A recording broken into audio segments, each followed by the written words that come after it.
authorization is treated as a one-time grant, it almost always drifts into a messy, risky state where people keep access long after they need it and where nobody can confidently explain why a permission exists. A more mature approach is to treat authorization as a life cycle with distinct workflow stages that are planned, governed, and observable. In this episode, we're going to focus on that life cycle by walking through issuance, review, revocation, suspension, and governance as connected parts of one system. Issuance is how access is granted in the first place, ideally with clear justification and controlled approvals. Review is how you confirm that access still makes sense as roles and projects change. Revocation is how you remove access permanently when it is no longer needed or when risk demands it. Suspension is how you pause access temporarily without destroying the identity relationship, which can be important for investigations, leave periods, and risk containment. Governance is the framework that makes these steps consistent and auditable rather than ad hoc. For beginners, the key insight is that access is not a static switch. It is a living control that must stay aligned with reality, and workflows are how you keep that alignment without relying on memory and good intentions. Before we continue, a quick note. This audio course is a companion to our course companion books. The first book is about the exam and provides detailed information on how to pass it best. The second book is a Kindle-only ebook that contains 1,000 flashcards that can be used on your mobile device or Kindle. Check them both out at cyber.author.me in the Bare Metal Study Guide series. A good way to ground this topic is to think about what goes wrong when authorization workflows are not designed. People get hired and receive broad access on day one because it is faster, then they change teams but keep old access because nobody remembers to remove it. Then they leave, but some accounts remain active because deprovisioning missed a system. In parallel, service accounts and automated processes collect permissions over time and are rarely reviewed because they are not people, even though they can be more powerful than people. These failures create orphan access, privilege creep, and confusing audit trails, all of which attackers can exploit. Even without attackers, these failures create operational risk because accidental changes can affect systems far beyond what was intended. Designing workflows means defining who can request access, who can approve it, how it is granted, how it is recorded, and how it is removed. It also means designing the exception path, because in real life there will be urgent needs and unusual scenarios. If the exception path is undefined, exceptions become informal and permanent, which is one of the fastest ways to destroy least privilege. An architect treats workflows as part of the control system, not as paperwork around the control system, because workflows are how intent becomes enforceable reality. Issuance is the first stage, and it deserves more attention than simply handing out permissions. Issuance begins with a request, and the request must include a clear statement of what access is needed, why it is needed, and for how long it is needed. Without those elements, approvals become guesswork, and guesswork tends to result in overly broad access because approvers do not want to block work. A well-designed issuance workflow also defines whether access is granted by default based on role or whether it requires explicit approval for each permission set. Role-based issuance can be efficient when roles are well-defined, but it can be risky when roles are bloated or when job duties vary widely inside the same role label. Explicit approval can be safer for high-risk access, but it can also create friction that pushes people toward shortcuts if the process is slow.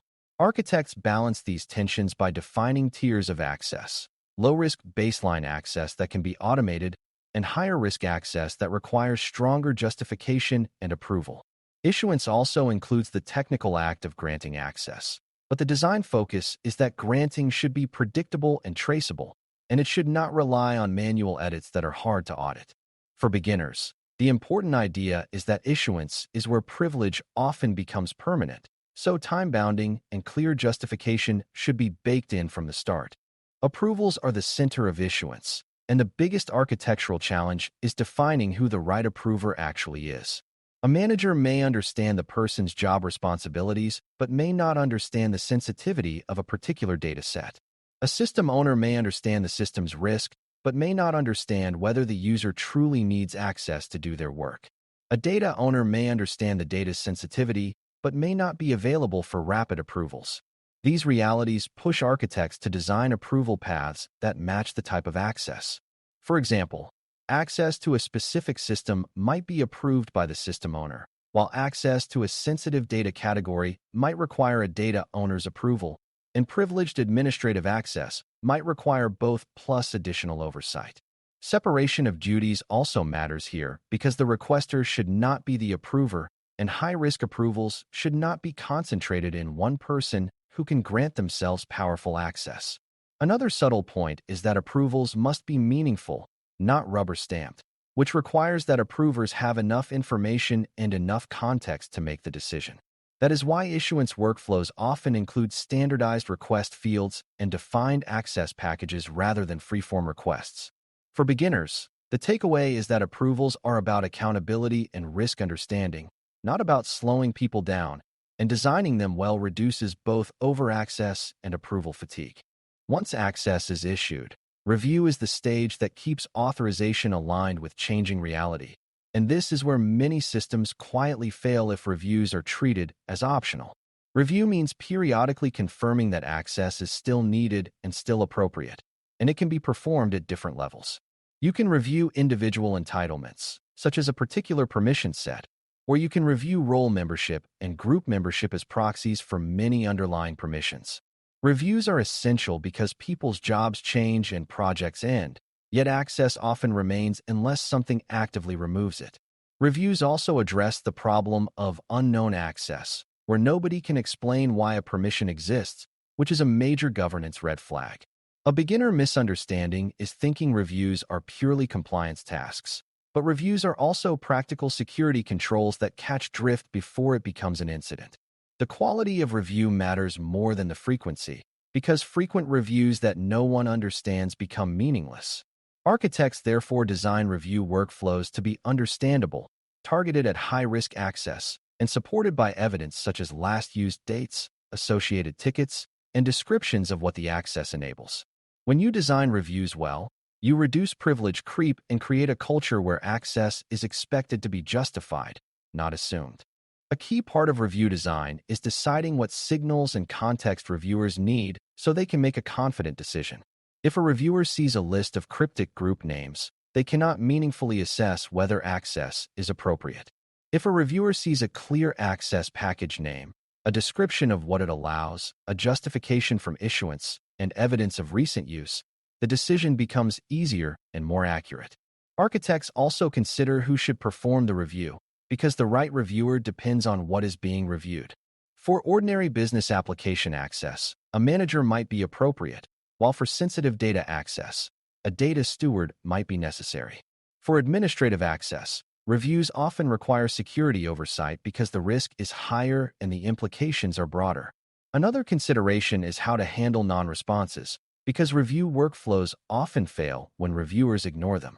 A strong design defines what happens if review is not completed, such as escalating, temporarily suspending the access, or automatically revoking it for high-risk permissions. This is a delicate balance because you do not want to break essential operations, but you also do not want perpetual unreviewed access. For beginners, the point is that review is an active control that must have consequences. Otherwise, it becomes a ritual that attackers and auditors can both see through. Revocation is the stage where access is removed permanently, and it has to be designed with the same care as issuance because removal can be incomplete or delayed. Revocation can occur for many reasons, such as a user leaving, a role changing, a project ending, a review failing, or a risk event requiring immediate containment. The technical act of revocation might involve removing group memberships, disabling accounts, deleting tokens, or changing policy rules, but the workflow design is about ensuring revocation propagates across all relevant systems. A beginner mistake is assuming revocation happens instantly everywhere, but in many environments some systems sync slowly or use cached entitlements, which creates windows where access still works. Architects therefore define acceptable revocation timelines for different access types and implement compensating controls where needed, such as revoking sessions or forcing reauthentication. Revocation must also handle the problem of indirect access, where a user's access comes through nested groups or shared resources, making it easy to miss. Another important aspect is ensuring revocation is recorded with reason and timestamp, because revocation events are security relevant and may be needed for investigations. For beginners, the key takeaway is that revocation is not just take it away. It is a controlled process of closing every door the access created. Suspension is different from revocation, and understanding the difference helps you design workflows that support both security and operational reality. Suspension means temporarily disabling access without fully removing the underlying identity relationship or entitlements. This is useful in scenarios like an employee going on leave, a contractor pausing work, or an account being flagged for investigation. Suspension can also be used as a containment action during incident response, where you need to stop access quickly while you determine what happened. A beginner misunderstanding is thinking suspension is simply a softer version of revocation, but suspension has unique risks because suspended access must not silently reactivate without the right checks. If suspension is handled by a simple flag that can be toggled, you must govern who can toggle it and under what conditions. Suspension workflows should also define what happens to active sessions and tokens, because suspending an account without ending sessions can allow access to continue. Another consideration is that suspension may need to preserve data ownership and workflow continuity, such as allowing the organization to reassign tasks or manage resources while the account is suspended. Architects therefore design suspension as a clearly defined state with clear triggers, clear authority, and clear reactivation steps. For beginners, the main point is that suspension is a safety tool when permanence is not appropriate, but it must still be treated as a serious security state. Reactivation, while not named in the title, is closely connected to suspension and deserves attention as part of workflow design because reactivating access is where mistakes can reintroduce risk. If an account was suspended due to suspicious activity, reactivation should require confirmation that the risk is resolved, not just a convenience toggle. If an account was suspended due to leave, reactivation should confirm that the person is returning and that their role and access are still correct. Reactivation is also a chance to review entitlements, because time away can coincide with organizational changes. Architects sometimes treat reactivation as a review-triggering event, requiring a manager to reaffirm access or requiring step-up verification. Reactivation also interacts with credentials. If you suspect compromise, you may require credential resets and token revocation before allowing access again. A beginner mistake is to think of reactivation as the opposite of suspension with no additional checks, but that can effectively turn suspension into a revolving door. The architectural point is that state transitions in authorization should be governed, because the state changes affect risk dramatically. Designing these transitions is part of keeping the system trustworthy. Governance is the umbrella that holds issuance, review, revocation, and suspension together, and it is what prevents workflows from becoming inconsistent across teams and systems. Governance includes defining policies about who can approve what, which access requires periodic review, what the default review intervals are for different risk tiers, and what evidence must be captured. It also includes defining ownership of entitlements, so there is always someone responsible for maintaining and reviewing a permission set. Without entitlement ownership, access packages become orphaned, and orphaned packages tend to grow unchecked. Governance also includes change control for the access model itself, such as changes to roles, groups, and policies, because modifying a role can instantly change access for many users. Another governance element is metrics and reporting, because leadership and security teams need to know whether reviews are being completed, how many exceptions exist, and where the highest risk access is concentrated. Monitoring also matters, because governance is strengthened when abnormal access assignments or failed revocations are detected quickly. For beginners, the key idea is that governance is not separate from access. It is the control system that makes access predictable, reviewable, and resilient over time. Workflow design also must account for non-human identities, because services, automation, and integrations often have the most stable and least reviewed access in an environment. Issuance for service identities should require clear ownership, clear scope, and clear purpose, because service access can become a permanent backdoor if it is not governed. Reviews for service identities often need different signals, such as whether the service is still running, which systems call it, and whether its permissions match its current function. Revocation for service identities must consider dependencies, because removing access can break applications, but that risk should not justify leaving overly broad access in place indefinitely. Suspension can be useful for service identities during investigations, but it must be coordinated carefully to avoid unintended outages. Architects design service identity workflows with the same rigor as human workflows, often adding stricter controls because services can operate at high speed and can be exploited quietly. A beginner misunderstanding is to assume that because a service account is owned by IT, it is automatically safe. In reality, service identities are prime targets and must be treated as high-value assets with lifecycle workflows and governance. This is one of the clearest examples of how authorization is broader than user logins. Designing authorization workflows is ultimately about keeping access aligned with purpose from the moment it is granted to the moment it is removed, while ensuring every stage is accountable and auditable.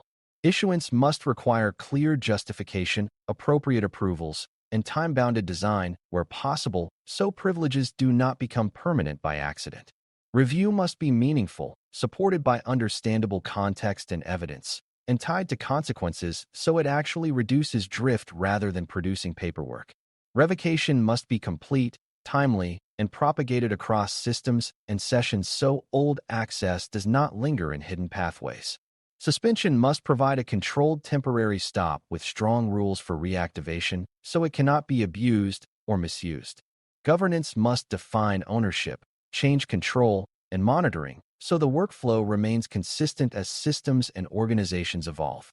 When these elements are designed as one coherent life cycle, authorization becomes a living control rather than a collection of ad hoc decisions. If you can explain not only what each stage is, but how they connect and why failure in one stage undermines the others, you are practicing the ISSAP mindset of designing security as a resilient system. The deeper lesson is that access is one of the most powerful tools in any environment, and workflows are how you keep that tool from becoming a quiet liability over time. Thanks for listening. For more audio courses, daily newsletters, and more, please visit baremetalcyber.com.